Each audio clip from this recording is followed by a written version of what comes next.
Oi de igreja, alegria estar com os irmãos, compartilhando aquilo que o Senhor tem para falar aos nossos corações, amém? Pessoal, o tema da nossa palavra de hoje, da nossa conversa, ele é sobre fé. E é muito interessante como Deus sempre prepara todas as coisas, né? Muito daquilo que a gente acabou de falar até agora foi exatamente sobre fé. E eu creio que o Senhor já tem falado aos nossos corações. Só de ver a alegria, né, dos nossos irmãos recém-batizados, isso já alimenta o nosso espírito de uma maneira única, né? Ver tudo aquilo que o Senhor pode e vai fazer, né? A palavra fala que a boa obra que Ele começou, Ele vai completar na vida de vocês. E eu creio que vai ser o início de uma grande jornada de fé, de esperança e de uma fé que, como diz o nosso título de hoje, uma fé que vê o invisível. Uma fé que vê o invisível. Amém? Você está preparado para receber do Senhor essa porção de fé? Né? Você está animado para isso? Né? Essa palavra ela foi despertada, né, no meu coração. Né? Eu estava ouvindo algumas coisas essa semana e eu ouvi uma frase só. Às vezes o Senhor, né, nos desperta com, né, uma frase. Às vezes é um versículo que a gente lê e aí de lá se delineia, né, várias coisas. Às vezes é uma observação de uma situação da vida, né? Quando a gente vai preparar uma mensagem, a gente tem que estar sempre atento àquilo que o Senhor quer falar conosco, para que a gente, né, de fato possa compartilhar aquilo que o Senhor quer falar com os nossos irmãos. E eu ouvi uma frase só, né, no meio de um outro contexto que não tem nada a ver com aquilo que a gente vai compartilhar, mas eu ouvi uma frase que me marcou muito essa semana, né, sobre uma pessoa que estava diante de uma situação, de uma provação, aí teve um determinado testemunho, que de novo não tem a ver com aquilo que a gente vai falar, mas essa pessoa teve um surto de fé. Imagina um surto de fé, uma pessoa que do nada ela é despertada, né, para uma grande jornada de fé que ela nunca teve, numa dimensão e numa intensidade que ela também nunca teve. E eu fiquei com isso na cabeça, né?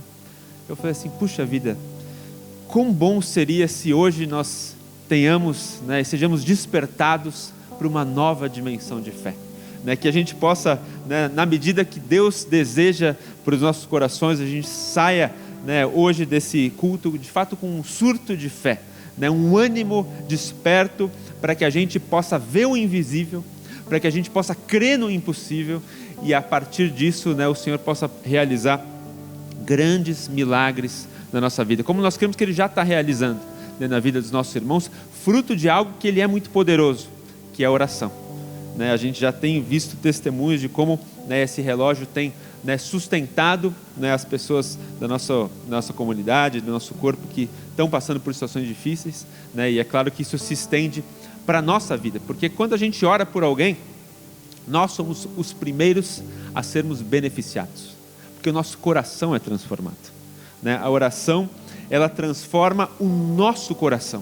Não que Deus, né, não possa ser inclinado a atender um pedido de um filho em necessidade, né? A oração, ela também move o coração de Deus. Mas não que a oração seja uma barganha, um constrangimento que a gente tem que fazer, como se nós merecêssemos algo de Deus. Mas o grande benefício dela é que ela muda o nosso coração, né? É como o jejum, que a gente vira e mexe, né, compartilha sobre esse tema. Mas de novo, né, hoje a gente queria falar sobre a fé que vê o invisível. E uma outra situação que também me despertou um pouco para compartilhar essa mensagem específica, né? Tem uma situação da minha filha que ela é muito engraçada, né? Vocês já conhecem, alguns de vocês já conhecem minha filha Cecília. Ela tem uma personalidade meio forte, né, meio única, e ela tem uma coisa muito curiosa que eu já reparei e eu aprendi a respeitar. A Cecília, quando a gente está diante de uma situação que ela gosta muito, ela tem muita dificuldade em entender qual que é a hora de terminar aquela coisa. Então, né, como é natural, nós também somos assim, mas as crianças mais ainda, né, quando elas estão diante de uma situação que elas estão se divertindo muito, elas não querem interromper aquela atividade, elas queriam que aquela atividade perdurasse para sempre. Então, pode ser um desenho que ela gosta muito, pode ser uma brincadeira que ela gosta muito, e isso quando, né, você tem um chamado à responsabilidade, né, pelo menos a responsabilidade infantil, não, agora é hora de tomar banho, né, agora é hora de escovar o dente, aí, né, vai tirar a criança daquilo que ela gosta muito para que ela faça alguma coisa que ela não quer, mas que ainda assim é importante para ela.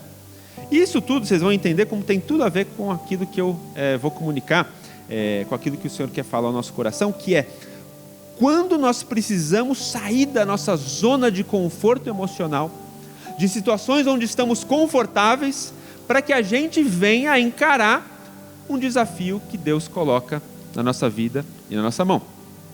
E nessas situações onde nós precisamos, sair da nossa zona de conforto emocional, a minha filha tem algo que faz ela se apegar e faz ela ficar mais confortável a que ela consiga sair dessa zona de conforto.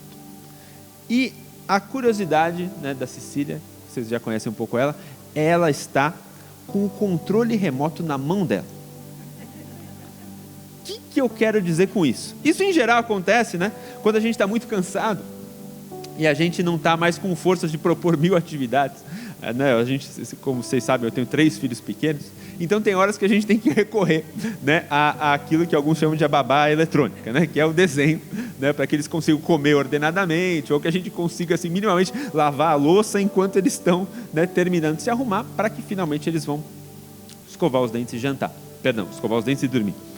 E aí, nessas situações, não é que o comando, entendam isso, não é que o comando de ligar e desligar a televisão esteja nas mãos da minha filha. Até porque ela não sabe ainda, pelo menos, ligar e desligar ela até sabe, mas ela não sabe colocar aquilo que ela quer assistir. Mas ela de fato obedece o comando do tipo assim, olha, agora é a hora de desligar. Então, quando agora é a hora de desligar, eu falo para ela e ela prontamente vai lá e desliga. Só que ela não se sente confortável se eu desligue. Ela quer que ela desligue. Isso com certeza dá uma sessão aqui da reunião de pais, aqui a Cris Poli depois vai me ajudar muito nessa situação, porque isso deve dar um bom papo, seja do ponto de vista psicológico ou do ponto de vista psicopedagogo, deve dar um bom papo, mas assim, ela quer ter a sensação de estar no comando daquela situação. Mas olha que interessante, ela quer ter a sensação de estar no comando, porque a princípio ela desliga, ela liga, mas na realidade ela tem uma falsa sensação de comando, porque enquanto pelo menos ela obedece quando eu mando ela desligar e ela de fato desliga, ela não tem o controle da situação, ela aparenta ter o controle da situação, então ela acha mais confortável ter o controle na mão, ela ligar ou ela desligar, mas na verdade ela obedece a um comando maior. Eu falo, agora é hora de desligar, e você vai desligar, e ela vai lá e desliga. Só que o fato de aparentar estar no comando traz para ela um conforto emocional. E olha que interessante quando isso se aplica para as nossas vidas. Muitas vezes a gente acha que está no comando, a gente acha que está tudo bem, a gente muitas vezes se sente mais confortável emocionalmente em ter a sensação de que as coisas estão tudo bem, e isso muitas vezes nos faz confiar mais, nos faz dormir mais tranquilos. Eu vou dar um exemplo se ainda não ficou muito claro. Quando a gente abre nossa conta corrente e a gente vê um saldo muito grande, a gente acha que nós estamos no comando, a gente acha que aparentemente está tudo bem, mas nós sabemos bem que as situações podem mudar. Uma conta altamente azul, ela pode, por algum infortúnio da vida, por alguma circunstância difícil, eventualmente escapar. Da mesma forma, o contrário, uma conta que hoje está mais magrinha, ou que está no vermelhinho, e por alguma virada de vida, por uma ação do poder do Senhor, ela também pode mudar. A mesma coisa pode valer com a nossa saúde. Hoje, nós estamos aqui, graças a Deus, muitos de nós, na sua maioria, pelo menos aparentemente, saudáveis. Mas nada impede de que amanhã essa situação possa mudar. Outros não estão nessa situação, estão sob a ação poderosa da oração do corpo de Cristo. Não estão gozando de plena saúde. Mas essa situação também pode mudar. nós estamos no controle ou não? Nós estamos obedecendo a um comando. O Senhor pode dizer assim, agora meu amigo, agora de eu desligar aí esse aparente conforto de uma situação de trabalho. Ou agora o Senhor pode dizer assim, agora é hora de ligar a situação que você achava que estava tudo ruim na sua vida financeira, ou na sua saúde, ou na vida da sua família. Por quê? Porque quem faz a ação é o Senhor. Ele pode até fazer através de nós, e Ele quer nos usar, Ele quer a nossa interação para com Ele, mas quem é o Senhor da ação é o Senhor. Quem dita a palavra, agora é a hora de ligar, ou por vezes, agora é a hora de desligar, é o Senhor. Então se nós, e aí entro na questão do conforto emocional, se nós condicionamos o nosso conforto emocional ao aparentar estar na situação, a gente está condicionando o nosso conforto emocional na situação errada. Porque se a nossa fé, e muitas vezes acontece isso, né? Porque às vezes a gente condiciona a nossa fé naquilo que nós podemos ver. É por isso que eu comentei, né, que o título da nossa mensagem hoje é Fé que vê o invisível. Porque muitas vezes a gente condiciona a nossa fé se a gente consegue ver. Muitas vezes a gente condiciona a nossa fé se a gente consegue ter o conforto emocional de ter as situações aparentemente sob controle. Então isso não é sobre vocês, mas muitas vezes é sobre, né, membros do corpo de Cristo, mas não vocês. Quando às vezes a gente até condiciona a nossa obediência e aí a nossa fidelidade a Deus, se nós estamos confortáveis emocionalmente em algumas situações, sejam elas financeiras, profissionais, saúde, né, emocional e tal. Então tem horas em que a gente só obedece se a gente acha que está tudo bem. Então não, Deus está me abençoando, então realmente isso é bom. Então agora eu vou andar em fidelidade. Isso é um engano. Isso é um engano. Por quê? Porque aquilo que a gente pode ver, ele é muito pouco real diante daquilo que o Senhor pode fazer, que foi exatamente aquilo que a gente cantou. Aquilo que o Senhor pode fazer, de fato é a palavra real. Porque quem tem a voz de comando é o poder da autoridade de Deus, não o meu, diante da situação do controle remoto da minha filha, mas de fato é o Senhor, porque Ele tem a palavra final. Então se nós condicionamos novamente a nossa fé, a nossa obediência, a nossa fidelidade, a nossa confiança em coisas que nós podemos ver, no conforto de eventualmente ter uma situação financeira boa, uma saúde plena, né, uma emoção e uma família estabilizada, ou uma vida profissional ok, não que de fato isso não seja a vontade de Deus para nós, tá? O que nós estamos falando aqui é sobre onde nós estamos depositando a nossa fé, onde nós estamos depositando a firme convicção daquilo que nós cremos. É na situação visível ou é no Deus invisível? Olha a definição de fé bíblica, né? Vocês já devem até saber de qual versículo eu estou falando pela terminologia que eu usei antes. Hebreus capítulo 11, versículo 1, diz o seguinte: ora, a fé é a firme convicção das coisas que se esperam e a prova daquelas que não vemos. Ora, a fé é a firme convicção das coisas que se esperam e a prova daquilo que nós não vemos. Em outras palavras, como Jesus, né, nos ensinou, bem-aventurado aquele que creu sem ver. Por quê? Porque a fé não deve estar baseada, né, a fé genuína, a fé de Deus, a fé que vê o invisível, ela não deve estar baseada naquilo que a gente consegue ver, mas a fé é a convicção das coisas que se esperam e é ter a sensação de prova daquilo que a gente ainda não pode ver. Em outras palavras, né, a fé vê o invisível. A fé, ela traz né, a realidade espiritual para aquilo que é tangível. Não aquilo que a gente de fato pode ver com os nossos olhos. Não as realidades visíveis, né? Até porque a própria materialização de quem Deus é. Deus é invisível. Então, a primeira condição aqui sobre entendermos quem Deus é está baseada na sua natureza invisível.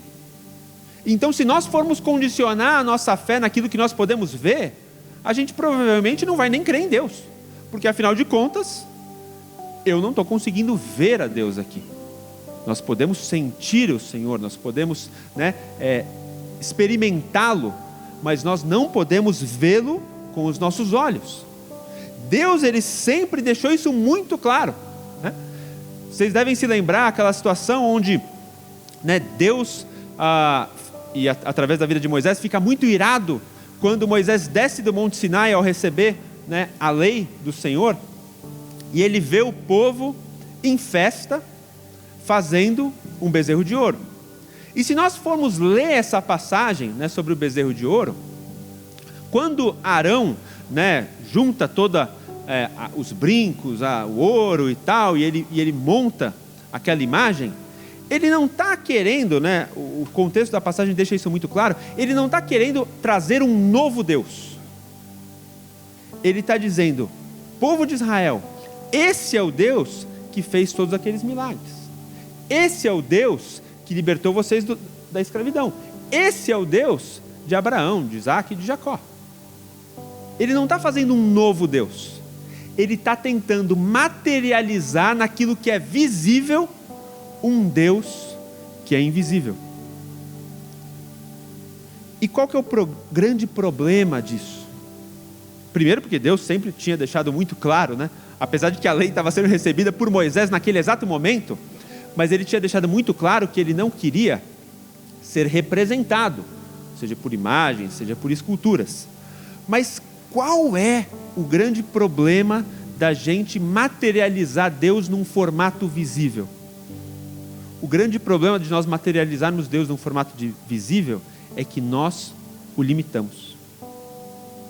Então, quando a gente encaixa Deus num padrão, a gente limita a sua imagem, a gente limita aquilo que Ele pode fazer. E Deus não quer ser limitado, porque aquilo que de fato Ele pode fazer é muito maior daquilo que nós podemos pedir, pensar ou imaginar. Amém? Muito bem. Então, dado que a gente quer falar sobre a fé que vê o invisível, a gente vai ter que olhar, né, para um personagem bíblico que é, como a palavra, né, nos ensina, é o pai da fé. Quem é o pai da fé? Abraão. Então nós vamos falar um pouco sobre a vida de Abraão. E eu queria convidar os irmãos, se alguém tiver com a Bíblia ainda ou com o celular aí, fácil, Gênesis no capítulo 12, né? Deixa aberto aí em Gênesis, a gente vai ler uma passagem ou outra de Abraão. E a gente vai ver o chamado de Deus para Abraão. Gênesis capítulo 12, versículo 1. Agora, a gente vai falar de alguns princípios dessa fé. Princípios de uma fé que vê o invisível a partir, né, da vida de Abraão e através também de alguns outros personagens do Antigo Testamento. Gênesis capítulo 12, versículo 1 diz o seguinte: o Senhor tinha dito a Abraão: sai da tua terra, sai da tua parentela, da casa dos seus parentes, da família de seu pai, e vai para uma terra que eu te mostrarei. Olha que interessante aquilo que Deus fala para Abraão. Deus fala para Abraão: sai da tua terra, sai da terra dos seus pais e vai embora. E vai para uma terra que eu te mostrarei. Primeira coisa, quando a gente, né, vai sair de casa hoje, né? Hoje em dia ninguém mais sabe, né, o telefone de ninguém, e ninguém mais sabe como chegar em lugar nenhum. Hoje nós estamos altamente dependentes, né, do nosso celular e dos aplicativos de GPS. Então, antigamente eu sabia o número né, de celular, número de casa de todo mundo, né? Hoje, assim, se você sabe o número, né, da tua esposa, do teu marido, é muito já, né? Porque hoje em dia nem o telefone da casa do meu pai eu sei mais, não sei mais. Ele trocou, tinha um desde que eu era criança, agora que trocou eu nunca mais decorei. E olha que uma das poucas pessoas que eu ligo mais, né? Meu pai é minha esposa. Da minha esposa eu sei ainda de cabeça, que é o mesmo número de quando a gente se conheceu. Mas fora isso, eu não sei mais o telefone de ninguém. E a gente também não sabe mais como chegar nos lugares. Porque antes mesmo da gente sair, a gente coloca no GPS. Então, se alguém te falar o seguinte: vem na minha casa, às 15 horas você está convidado para, né, tomar um café comigo, e você pode ir lá na minha casa. O que vai acontecer se às 2h40 eu não tiver te mandado o endereço da minha casa? Você provavelmente não vai sair. Você não vai sair, porque você não recebeu o endereço para onde você deve ir. Mas olha o que Deus fez aqui com Abraão. Ele falou assim: sai da tua terra, simplesmente saia, e vai para uma terra que eu ainda te mostrarei. Então ele mandou Abraão sair, mas ele não falou para onde. Ele deu a voz de comando, mas ele não falou qual era o destino. Então eu fico me perguntando, se eu fosse Abraão, provavelmente o que eu ia falar é o seguinte: bom, já que Deus mandou sair, ele vai mandar também dizer para onde é que é. Então, até que eu, né, receba aqui o link, né, do Waze, eu não vou sair, eu vou esperar aqui ele falar o próximo comando. Mas não era isso que Deus queria tratar com Abraão. O que Deus queria tratar com Abraão era justamente fazer com que ele de fato saísse na fé que durante o caminho ele ia receber o comando. O fato dele sair significava justamente ali tirar aquele conforto emocional do controle remoto, de certa forma, de Abraão. Por quê? Porque Abraão estava na sua zona de conforto. Ele vivia no meio dos seus, ele vivia na casa dos seus parentes, ele vivia na casa dos seus pais, ele vivia em sua tribo, ele vivia em suas velhas práticas idólatras da região de Ur dos Caldeus. Mas Deus simplesmente o manda sair. E ele fala: vá, simplesmente vá, vá embora da sua zona de conforto e mantenha a fé no meu silêncio enquanto eu ainda não te falo o destino final. A importância da gente entender que às vezes Deus nos faz ficar na sala de espera de algumas respostas que a gente gostaria de ter, no silêncio do aguardo de situações que a gente gostaria de ter resolvidas, no silêncio do aguardo de resoluções de conflitos financeiros, profissionais, pessoais ou de saúde, onde a gente ainda não vai ter a resposta, mas ainda assim Ele quer que a gente caminhe. A obediência capaz de entender que às vezes Deus não nos dá todas as respostas. A obediência que ela é capaz de entender a sala de espera de algumas lutas que a gente está passando. A obediência que é capaz de entender que até no silêncio Deus continua falando. Porque às vezes o silêncio de Deus é o nosso tratamento. Porque a gente quer estar no controle. A gente quer ter todas as respostas. Só que esse controle é uma falsa muleta espiritual. É uma falsa bengala. Por quê? Porque o conforto pode às vezes estar baseado naquilo que a gente vê. Mas a fé que vê o invisível, ela está baseada em quem Deus é. E quando a gente confia no caráter de Deus, quando a gente entende a bondade de Deus, a gente pode permanecer em obediência e a gente pode permanecer caminhando rumo à sua vontade, mesmo que a gente não tenha todas as respostas, mesmo que a gente tenha que aguardar diante de uma luta, mesmo que nós não venhamos a ter alguma resposta, como eu falei, o silêncio de Deus, a sala de espera, quão difícil muitas vezes é a gente permanecer com bom ânimo diante dessas situações. Às vezes a gente pode até obedecer, mas a nossa cara diz tudo, né? Eu me lembro de uma situação em que minha mãe me pediu para eu fazer uma coisa, eu estava numa situação, muitos anos atrás, estava numa situação bem difícil em casa, né? Minha avó estava muito doente, e entra e sai de UTI, muito tempo, né? Uma situação difícil para minha mãe, uma situação difícil, né, dentro de casa, e a gente se viu numa situação, eu tenho 3 irmãos homens, todos eles bastante mimados pela mamãe, e a gente não era muito hábil nas coisas domésticas, né? Imagina o pastor João lá, de ficar 3 semanas sem a Lídia, né, João? Mas é que quem ficou alguns meses, né, com ela no hospital, teve que aprender a se virar em algumas coisas, né? Então, às vezes, a gente tem que sair da nossa zona de conforto. Mas eu me lembro de uma situação em que minha mãe tinha pedido para eu fazer alguma coisa que eu não queria, e eu estava até obedecendo, né? E aí eu estava naquele processo de fazer o que ela me pediu, mas a minha cara denunciava. A minha cara denunciava. E aí ela me chispou assim, ela falou, pode parar. Aí eu falei assim, mas mãe, eu estou fazendo aquilo que você pediu. E ela falou assim, se você conseguisse se ver no espelho, a cara que você está fazendo, eu preferia que você não fizesse. E eu fico me perguntando às vezes como é Deus olhando para a nossa cara quando a gente passa por algumas adversidades. É quase como ele dizer assim, olha, você pode até estar achando que você está obedecendo, mas se você visse a sua cara, né? É por isso que Jesus nos ensinou. No mundo nós teremos aflições, não é verdade? Mas o que ele nos fala? Tende bom ânimo. A sala de espera de Deus não é um lugar onde em geral as pessoas têm bom ânimo, mas é um tratamento para nós.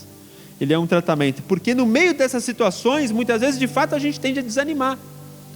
No meio da ausência de respostas, no meio de alguns sofrimentos prolongados, no meio, quando é pior, desse silêncio, dessa sala de espera, a gente pode até duvidar do poder da oração, ou ainda pior, a gente pode às vezes duvidar do caráter de Deus. E Deus quer nos ensinar que o tempo dele é perfeito, que ele nunca chega atrasado, e que a melhor parte desse plano divino para nós é, ao longo do caminho, poder não só fazer a gente chegar no destino final, mas é transformar o nosso coração no processo. Amém? Então, essa transformação de coração no processo, ele é talvez um dos grandes planos da soberania de Deus, que nos fazem justamente sofrer quando a gente é chamado diante de uma resposta incompleta de Deus. Quando a gente tem que ir, simplesmente ir, a gente é tirado da nossa zona de conforto e a gente não sabe o destino final. Essa passagem, né, que eu li de Abraão, ela tem um simbolismo e um significado de fato muito grande. Muito grande. Eu gosto muito, né? Vocês já devem ter me visto 1000 vezes, né? Pegar uma palavra ou outra no original, de onde, né, foi escrito, seja o hebraico, às vezes, poucas vezes um aramaico ou um grego no Novo Testamento. E a primeira palavra, de fato, dessa passagem, né? Ela até um nome que em hebraico ela caracteriza esse texto aqui, né? Essa ordem, essa comissão de ir, né? Essa comissão de ir, né, em hebraico, é uma expressão que chama lech lechá. Não sei se eu estou pronunciando certo, mas eu acho que estou. Mas é lech lechá, que significa vá, simplesmente vá. Mas esse ir, ele tem um significado maior do que simplesmente sair.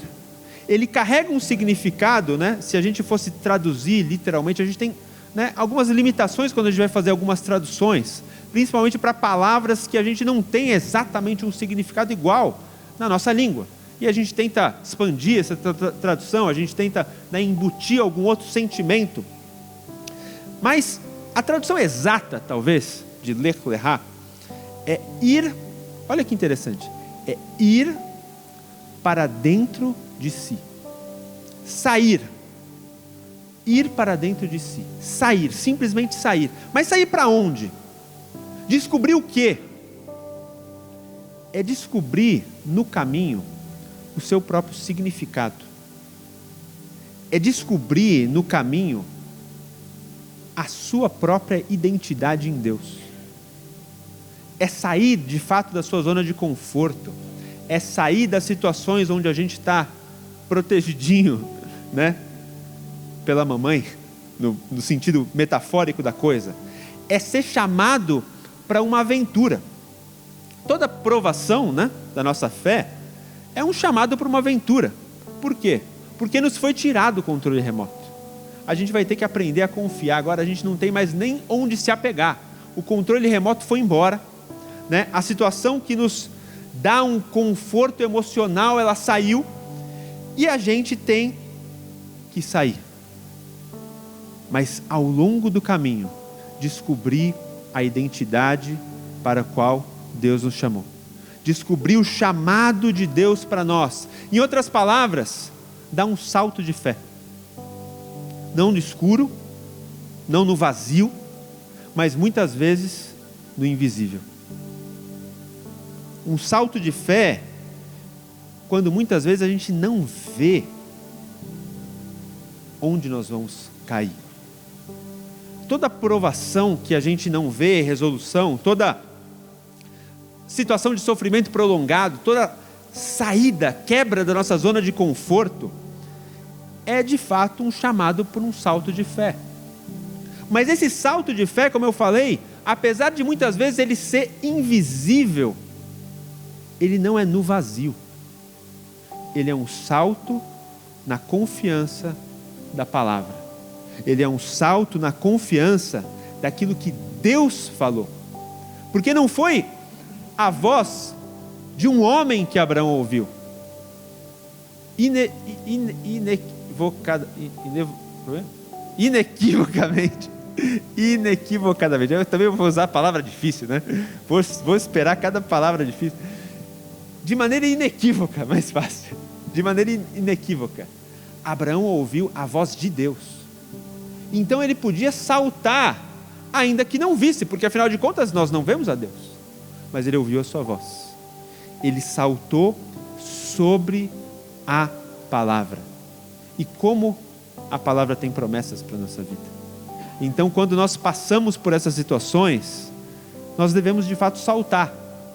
Ter um surto de fé, como eu falei no começo.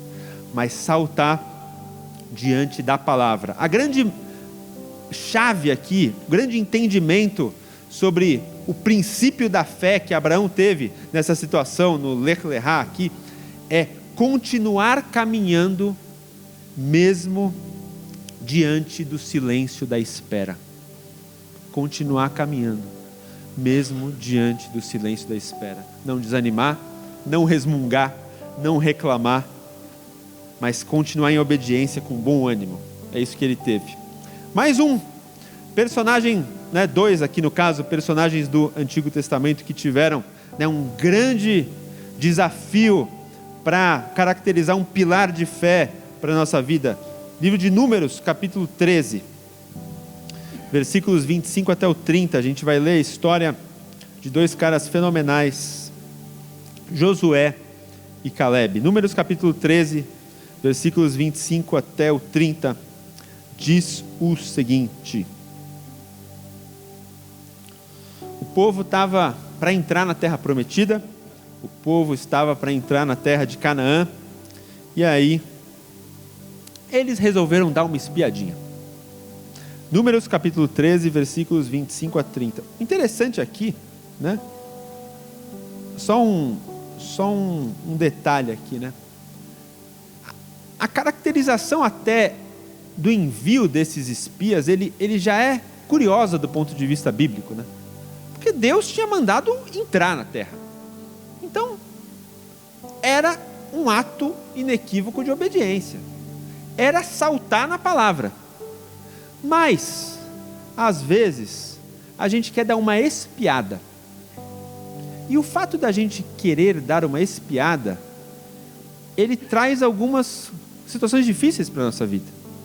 Porque a gente fica com um confronto daquilo que a gente vê. Quando a gente obedece, simplesmente obedece, como Abraão fez, simplesmente vai. Ninguém está te perguntando, ninguém está te colocando condições, você simplesmente obedece. Recebeu um comissionamento de Deus, sendo de Deus, é claro, você vai lá e faz. Simplesmente vai. Lech lechá. Mas o povo quis dar uma espiadinha. E olha o que acontece quando eles vão dar uma espiadinha.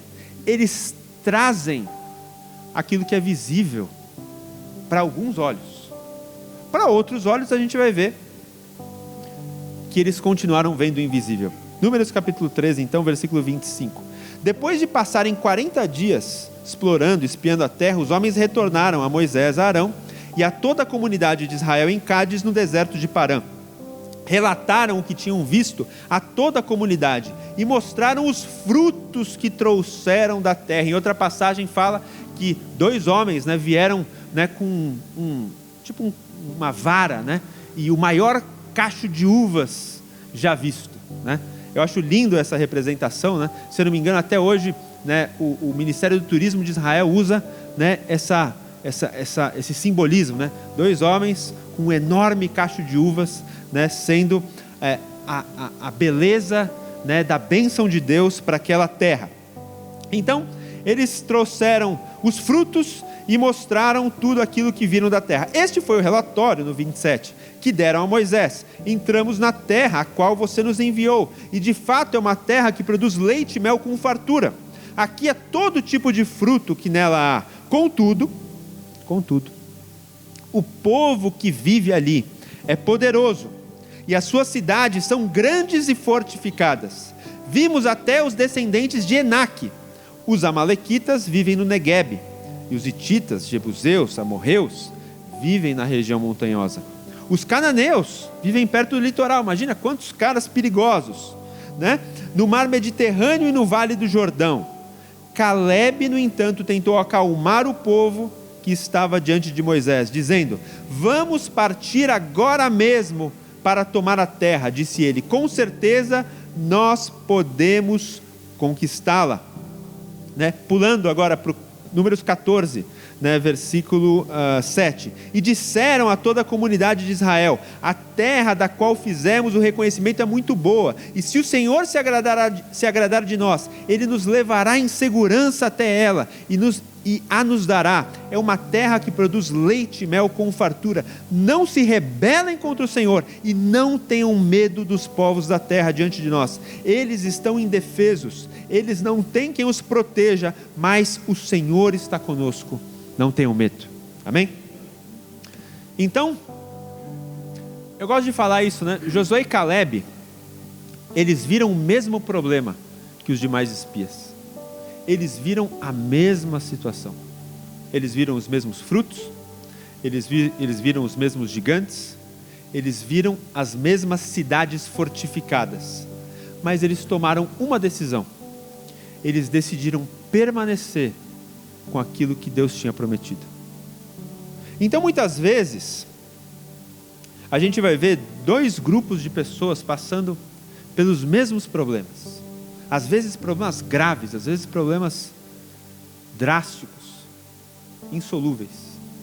Mas um grupo de pessoas vai pegar aquela dor e transformar aquela dor em cura para multidões.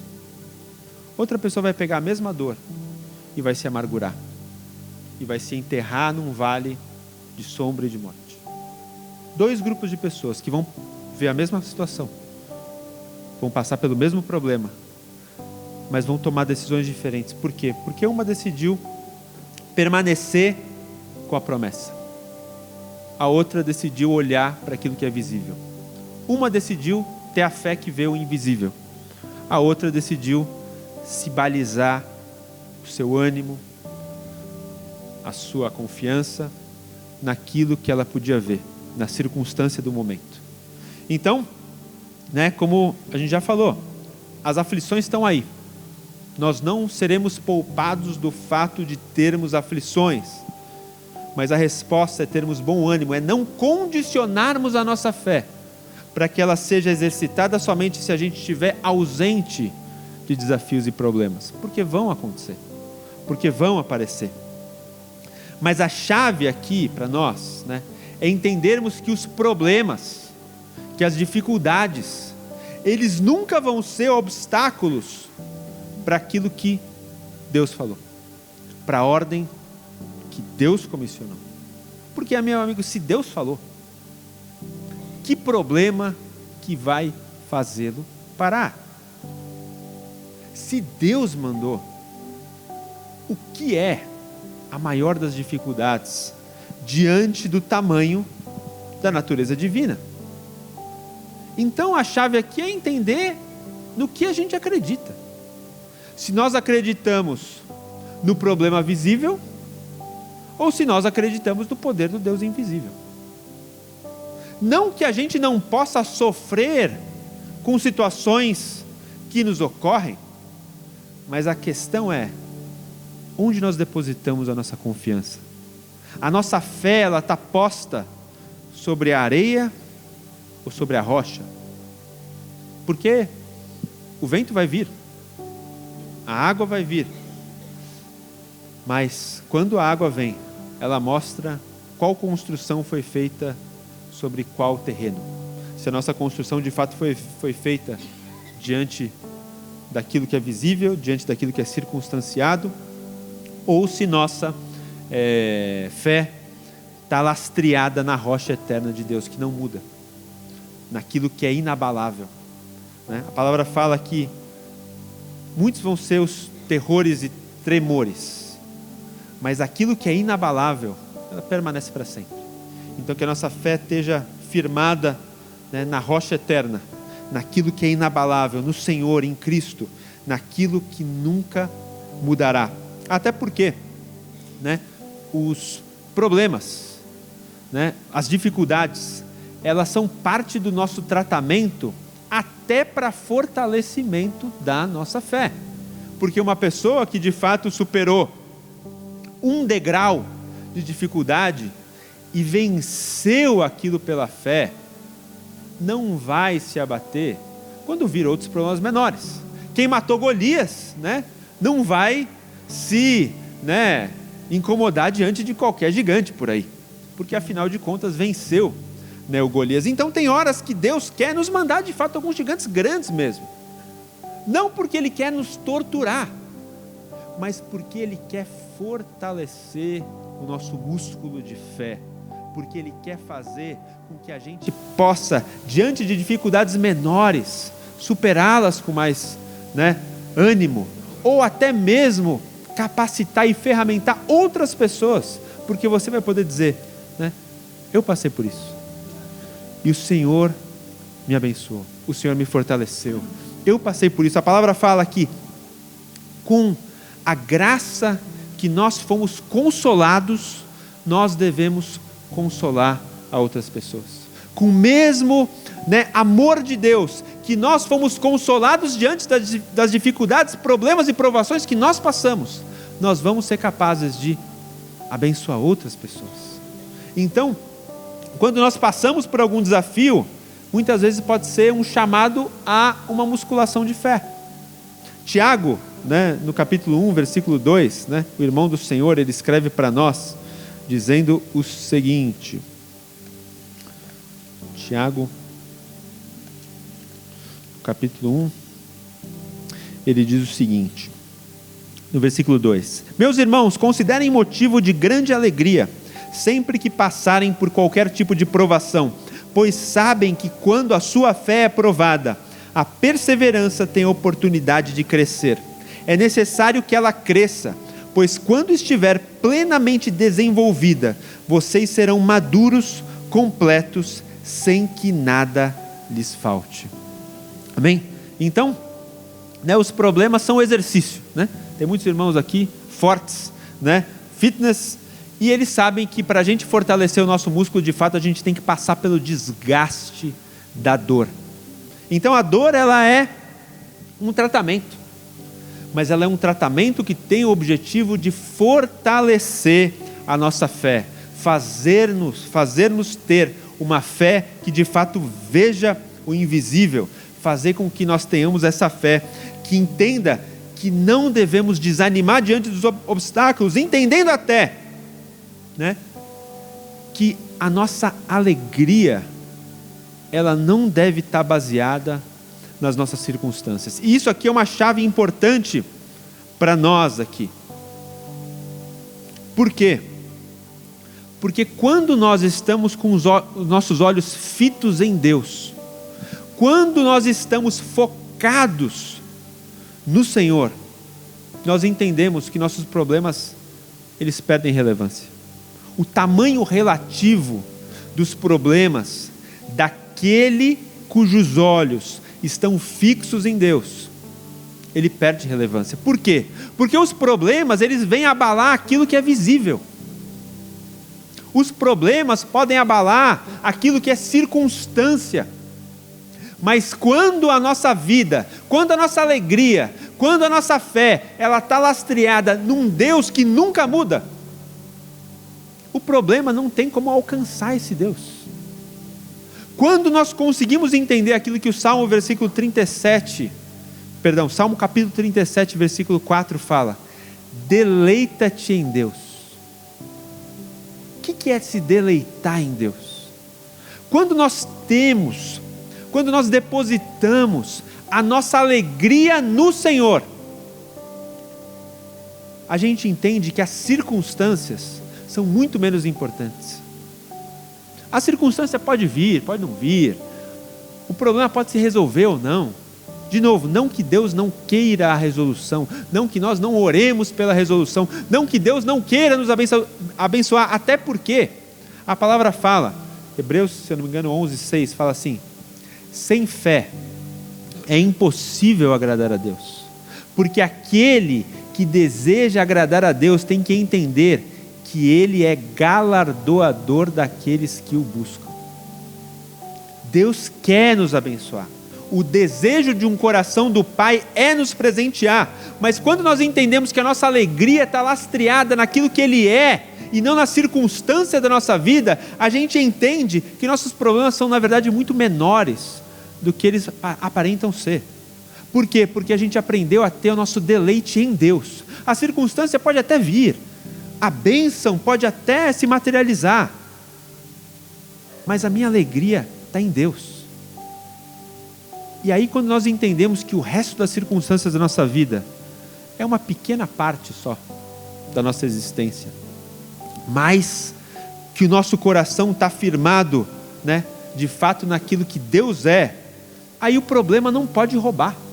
Por isso que, né, o Senhor nos ensina que a gente tem que depositar o nosso tesouro naquilo que nem a traça, nem a ferrugem podem corroer, naquilo que nada pode roubar, porque se a nossa confiança, o nosso tesouro está depositado naquilo que é do reino de Deus, nenhum problema pode roubar aquilo.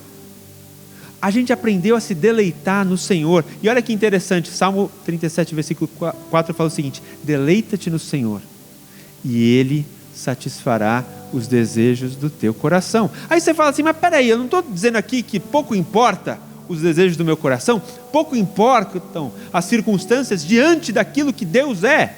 Sim, porque o deleite em Deus faz com que as outras coisas sejam menores, mas quando as outras coisas menores não roubam mais o espaço que é de Deus em nosso coração, Ele também pode nos abençoar, porque Ele sabe que a bênção não vai nos afastar daquele que abençoa. Qual que é o principal problema de um pai? É dar um presente para o filho, que o filho tenha mais alegria no presente do que no próprio pai. Isso que eu brinco, por isso que eu falo que eu não dou celular para os meus filhos, porque no dia que eu der um celular para os meus filhos, talvez eles vão ter mais interessados no presente do pai do que no próprio pai. Então, enquanto dá, eu vou segurar, né? Me ajuda Deus. Mas simbolicamente é isso. Quando Deus, Ele entende que nós estamos maduros, prontos nos deleitando nele, aí ele não tem problema em nos abençoar. Porque ele não vai abençoar alguém que vai, com o presente de Deus, se afastar do próprio Pai. Então, aprender a nos deleitar no Senhor torna de fato as outras coisas menores, torna os nossos problemas menores, mas também abre um caminho para que de fato a gente tenha respostas, para que a gente veja o mover de Deus para aquilo que é impossível, para que de fato a gente seja abençoado, porque aquilo não vai mais nos roubar do próprio Pai. Amém? Então, a entrada do povo ali na terra de Canaã, né, ela é um símbolo da vida abundante de Deus para nós, né? Ela era real, ela era tangível, né? Ela era material, mas ela também simbolizava, né, a bênção de se viver na plenitude da vontade de Deus. E os desafios que antecedem essa plenitude, eles são presentes. Gigantes, eles aparecem antes das nossas conquistas. Mas nós temos duas formas de optar a nos portar diante desses problemas, né? Pela rebelião e pela incredulidade, é pela murmuração e reclamação, ou é no bom ânimo daquele que crê, né? Daquele que tem a fé que vê o invisível, daquele que sabe que o nosso Deus é muito maior do que os nossos problemas e dificuldades, né? Então que a gente possa se revestir da postura de Josué e Calebe, amém? Porque de fato eles não desanimaram diante dos obstáculos. Então o princípio de fé aqui, né, o de Abraão foi de continuar caminhando mesmo no silêncio da espera. O de Josué e Calebe foi de não desanimar diante dos obstáculos. Última coisa que eu queria falar ainda sobre Abraão, Gênesis capítulo 22. Volta lá, Gênesis capítulo 22. Nós vamos ver a história da máxima obediência. Gênesis capítulo 22, versículos 1 a 3, né? Diz o seguinte, a palavra de Deus: algum tempo depois, Deus colocou Abraão à prova. Já tinha tido prova, né? A gente já falou sobre prova, mas aqui a gente vai falar da maior das provas. Abraão, Deus chamou. Sim, respondeu Abraão, aqui estou. Deus disse: tome seu filho, seu único filho. Eu sempre brinco, né? Falo assim, poxa, precisava ser tão cruel, né? Toma o teu filho, teu único filho, Isaque, a quem você tanto ama. Ele quis assim deixar claro, né? Toma o teu filho, teu único filho, Isaque, a quem você tanto ama, e vá até o monte Moriá. Lá em um dos montes eu lhe mostrarei. Ofereça-o como holocausto. E diz o seguinte: na madrugada, Abraão se levantou, cedo na manhã seguinte, preparou o seu jumento, levou consigo 2 de seus servos e seu filho Isaque, cortou lenha para o fogo do holocausto e partiu para o lugar que Deus tinha indicado. Amém? Então, qual que é o ponto que eu quero focar aqui, né? Essa passagem ela é tão rica, ela é tão carregada de simbolismos, né? Ela fala tanto sobre, né, como nós somos colocados às vezes diante de provas máximas. Porque assim, pessoal, tem gente que passa por sofrimentos. E assim, eu valorizo muito, né, a vida de alguns dos nossos irmãos, porque a gente vê muitos sofrimentos. Mas a gente vê, às vezes, sofrimentos tamanhos, né, que a gente até se envergonha de contar dos nossos, né? Assim, eu não estava planejando falar sobre isso, mas eu tenho um grande amigo chamado Marcelo, que ele passa também, tem meu xará. Mas assim, eu já vi gente passar por sofrimentos, mas, né, o que essa família passou é um negócio incrível, assim, né? Um grande amigo, ele tem 2 filhos pequenos, e ele tinha uma irmã, né, que estava passando por um sofrimento muito prolongado de uma doença, e ele estava muito triste pela situação da irmã e tal. Só que o que aconteceu, que enquanto ele estava passando pela por essa circunstância, o cunhado dele, o marido da irmã, morreu do coração. Mas não é que ele morreu do coração, né, numa situação difícil, mas assim, ele passou por um sofrimento incrível, assim. Ele passou por uma cirurgia, a cirurgia não deu certo, aí ele sofreu amputações em diversas partes do corpo, né? Assim, foi uma coisa assim, muito dura. E aí, como eu falei, a esposa desse cara que passou por essa situação, que é a irmã do meu amigo, ela estava passando por uma doença prolongada. E ela começou, talvez pelo sofrimento de ver o marido, ela passou a não mais resistir diante daquela situação. E ela finalmente chamou esse meu amigo e ela falou o seguinte, né, para o meu amigo Marcelo. Ela falou assim: Marcelo, eu tenho meus filhos. E ela tinha 2 filhos muito pequenos também. E ela falou o seguinte: eu queria te fazer um pedido. Irmã, né? E ela falou o seguinte: eu queria que você se comprometesse diante de mim e diante de Deus, que na minha partida você cuidasse dos meus filhos. E aí o meu amigo, ele me conta a história, né? E ele fala assim, que a primeira reação foi falar para a irmã dele, ele falou assim: mas você vai passar por isso, né? Você vai passar diante dessa circunstância. E a irmã falou assim: mas eu não estou perguntando se eu vou passar ou não, eu quero que você me prometa que você vai cuidar dos meus filhos. E infelizmente, de fato, a irmã dele veio a falecer. E aí ele se viu diante de uma situação assim complicada, que era assim, era o pedido da irmã. A mãe dele queria cuidar dos seus netos, né? Queria tomar para si a responsabilidade de cuidar dos seus netos, mas ele teve que assumir aquele compromisso que ele fez com a irmã. E aí, do nada, ele passou a ser pai de 4, numa situação financeira muito difícil, que eu conheço a vida dele. Passou a ser pai de 4, e não é que passou a ser pai de 4, né? Mas assim, passar a ser pai de 4 diante de todo aquele trauma que as crianças viram, já com idade de entendimento, né? 6, 7 anos, todo aquele sofrimento que eles passaram. E aí, obviamente que você não passa diante de uma situação dessa sem, né, o Senhor, né? E aí, ele é um cristão, e ele tem uma fé muito grande.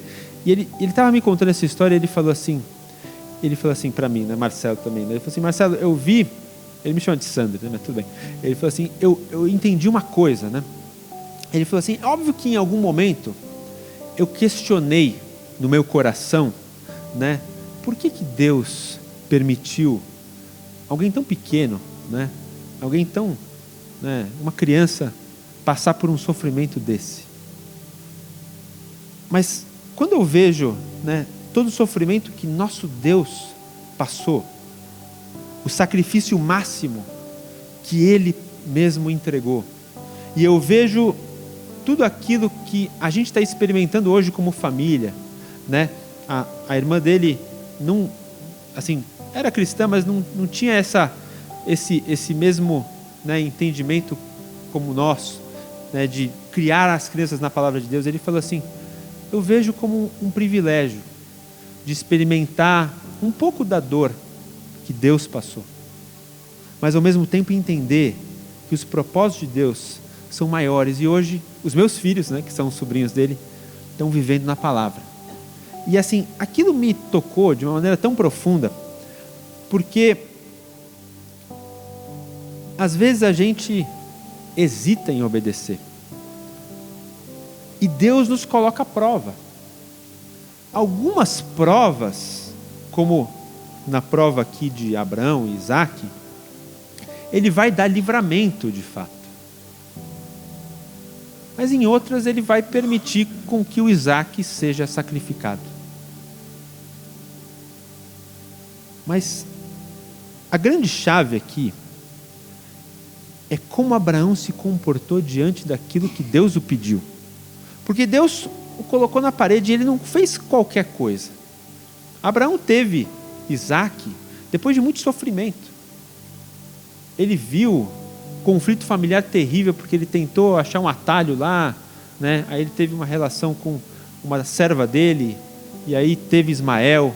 As consequências disso são terríveis até hoje para o povo de Israel. Aí, no auge da sua velhice, Deus faz um milagre maravilhoso, né? Ele tem um filho lá com quase 100 anos de idade, pelo que a gente mais ou menos ler do texto. E aí Deus pega esse filho, e não é qualquer filho. Ele fala assim: teu filho, teu único filho, Isaque, a quem você ama. Então não é qualquer prova, não é qualquer circunstância. É te colocar na parede assim, no grau máximo. É tipo apertar o calo até ver onde ele estoura. E aí ele fala assim: que tipo de reação ele espera de mim e de você? Como o Senhor, e eu falo isso, né? Eu sempre falo isso, né? Eu prego para mim, né? Calha de vocês estarem escutando aqui, né? Então, assim, que tipo de situação nós temos diante de situações tão menores? Não que de fato seja uma competição para ver quem tem o maior problema. Nosso problema é do tamanho do problema que Deus permitiu que você tenha, né? Não é, a história que eu te contei do meu amigo não é um constrangimento para você diante do seu problema. Para mim foi uma situação do tipo assim: olha só como a gente pode ter bom ânimo, mesmo diante de situações que são maiores do que as nossas, são desafios maiores do que os meus. Tem pessoas que estão mantendo o seu bom ânimo. E o que Abraão teve? Abraão, ele teve uma obediência irrestrita. Ele não hesitou. A palavra fala que na madrugada ele se levantou para começar a obedecer. Obedecer a algo que aparentemente não fazia nem sentido, porque Deus tinha falado que de Isaque seria a sua descendência, como foi. Então ele não hesitou em obedecer. Ele não, a Bíblia não fala se ele resmungou, talvez em pensamento ele estivesse se debatendo ali, né? A gente não sabe como foi o pensamento de Abraão, talvez a tradição possa nos contar, mas ele não hesitou em obedecer. A palavra fala que na madrugada ele se levantou, rachou a lenha, botou lá no moleque, e foi que foi. E foi que foi. O que muitas vezes, né, o maligno tenta sussurrar em nosso coração, né, é que Deus não é bom, que Deus não se importa conosco, e que a nossa obediência, muitas vezes, os seus mandamentos, são fardos autoimpostos, diante de circunstâncias que a gente, né, aos nossos olhos, fala assim: pô, como que um Deus bom pode fazer uma pessoa passar por isso? Olha como o diabo tenta corromper a nossa fé. E meu amigo falou, ele falou assim: o pensamento que eu tinha era: mas, puxa vida, como é que um Deus bom pode permitir uma situação dessa? Como é que um Deus bom pode permitir passar por um sofrimento que eu estou passando hoje? Mas a palavra fala: sem fé é impossível agradar ao Senhor, mas aquele que crê nele deve entender que ele é galardoador daqueles que o buscam. Por quê? Porque Abraão, ele não caminhou no escuro talvez pela madrugada, mas ele não caminhou no escuro, e isso tem um simbolismo também, né? Tem um simbolismo. Ele caminhou na confiança da palavra. O livro de Hebreus fala que Abraão, ele tinha tamanha fé, que ele sabia que se ele até chegasse ao limite de fazer o sacrifício, que Deus iria ressuscitar Isaque. Por quê? Porque Deus resolve todos os nossos problemas? Porque vão ter alguns Isaques que são supremos? Não, porque Deus tinha prometido. E quando Deus prometeu, Ele não vai deixar de cumprir. Porque não é a palavra de um homem. A Bíblia fala que Deus não é homem para que minta, nem filho de homem para que se arrependa. E ele fala isso diante de uma situação, né, com Balaão ali, que é muito legal essa circunstância.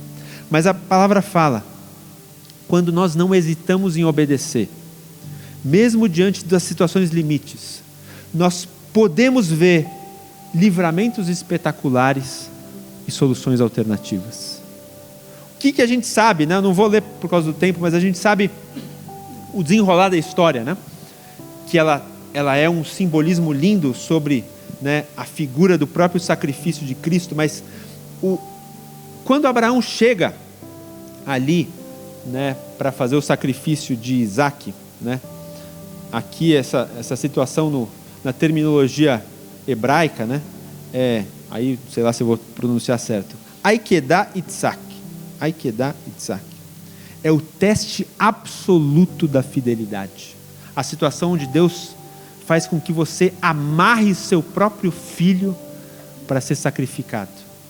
A situação onde Deus faz o maior teste para entender a nossa disposição em permanecer fiel, caso a gente tenha que chegar até o final. O que acontece? Quando está em vias de fazer o sacrifício, Deus mostra um cordeiro. Quando está em vias de ter a palavra final, Deus traz uma saída que ninguém esperava. E isso aqui é a bênção da obediência. Quando nós obedecemos, Deus traz para nós soluções alternativas que nós nunca imaginaríamos receber, mas só recebe quem permaneceu fiel até o final. Aqui o chamado, é nunca desanimarmos. Por quê? Porque Deus ainda faz milagres. Deus ainda provê soluções que o homem não pode fazer. O chamado aqui, eles são vários diante de tudo aquilo que a gente falou, Mas algumas coisas Deus pede de nós e que vão ser muito importantes para ser a chave para conseguirmos viver o milagre que nós tanto esperamos.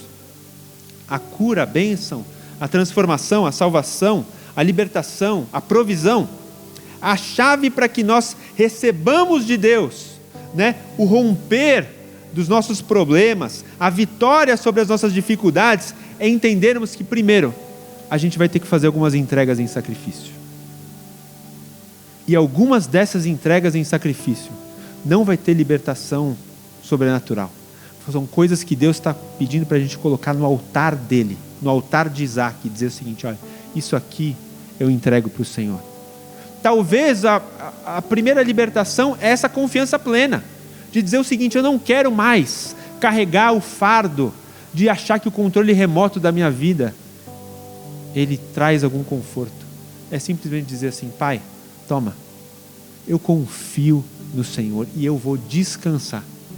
Eu vou descansar. Talvez esse seja o sacrifício que Deus pede para você.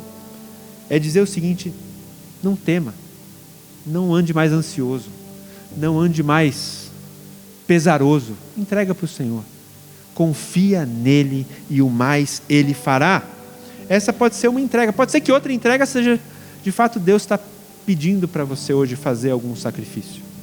E aí é questão do Senhor e do Espírito dele deixar que o seu coração seja ministrado. Pode ser que Deus esteja querendo dizer o seguinte: olha, hoje é o dia de você tomar aquela decisão. Hoje é o dia de você romper com aquele hábito. Hoje é o dia de você desfazer aquela relação. Eu não sei.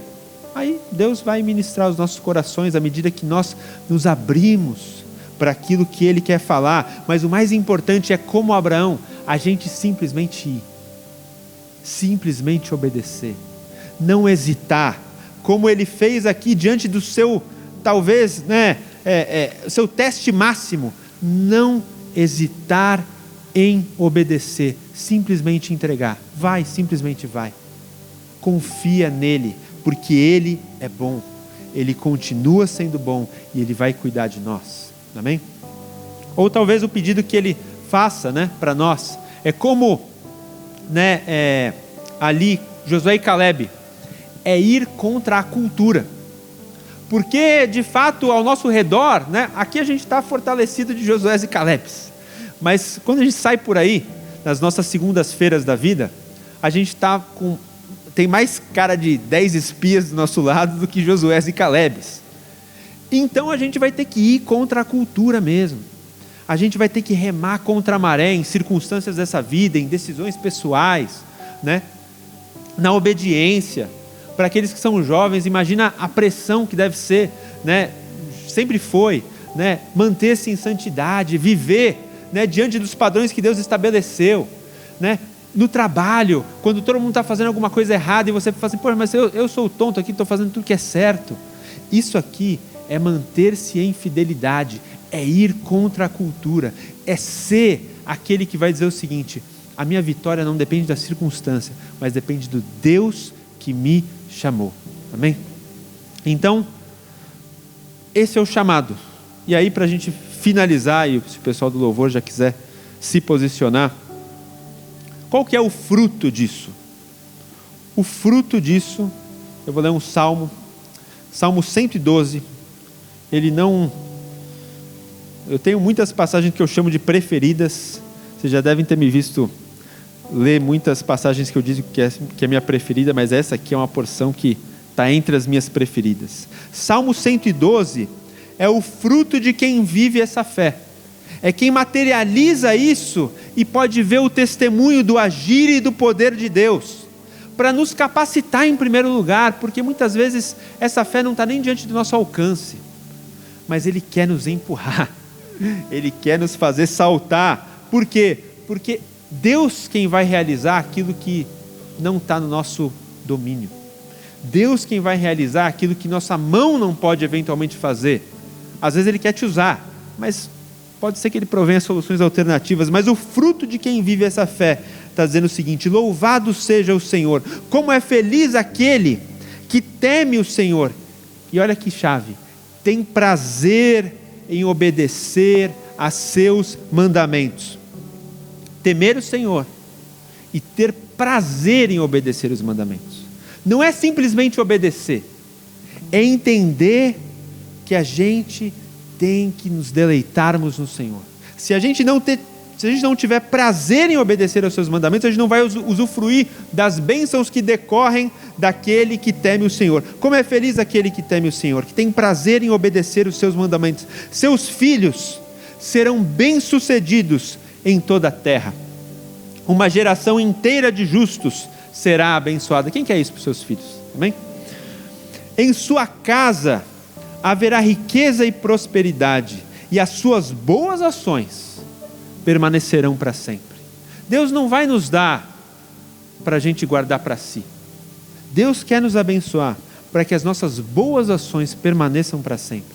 Se a gente for capaz de viver isso, aí Deus pode nos abençoar, não é verdade?